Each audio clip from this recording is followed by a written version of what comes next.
Samantala, balikan naman natin ang ulat ni Crystal Ramizares tungkol sa pinalakas na koordinasyon sa national security sa pamamagitan ng isang interagency exercise na idinaos sa Camp Aguinaldo. Yes, Crystal? Jai, opisyal nang nagtapos ang 3 araw na interagency exercise o pagsasanay sanlakas ng AFP, PNP at PCG. Layunin nitong magkaroon ng common operational framework ang mga security sectors ng bansa.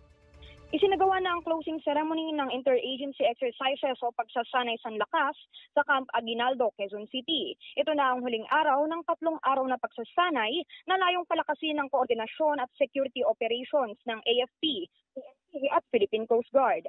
Inilahad sa seremonya ang mga resulta ng joint activities na inorganisa ng Joint AFP-PNP-PCG Education, Training and Doctrine Cell kung saan tampok ang information sharing ng bawat sektor at tabletop exercises na naglalayong mas mapabilis ang decision-making sa oras ng krisis.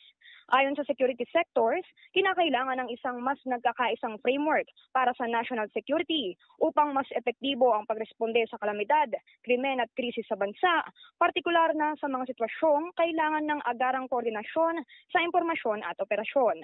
Samantala, nagpahayag naman ng ganap na pakikiisa ang Philippine Coast Guard sa pagtitimpla ng peace and order sa malaking rally ngayong November 30. Ayon kay PCG spokesperson Captain Noemi Cayabyab, magpapadala sila ng 500 personnel para sa tulong medikal at crowd assistance, gayon din ang pag-deploy ng mga small asset vessels sa Manila Bay at iba pang equipment depende sa pangangailangan ng PNP. Dahil ang interagency exercise na ito ay pinangunahan ng AFP at kanina nga lamang ay ipinasa na nila sa Philippine Coast Guard ang baton bilang susunod na mamumuno sa pagsasanay sanlakas sa susunod na taon. Nauna sa mga balitang totoo at laging bago, Crystal Ramizares ng IBC News para sa Alauna sa Balita ng Congress TV.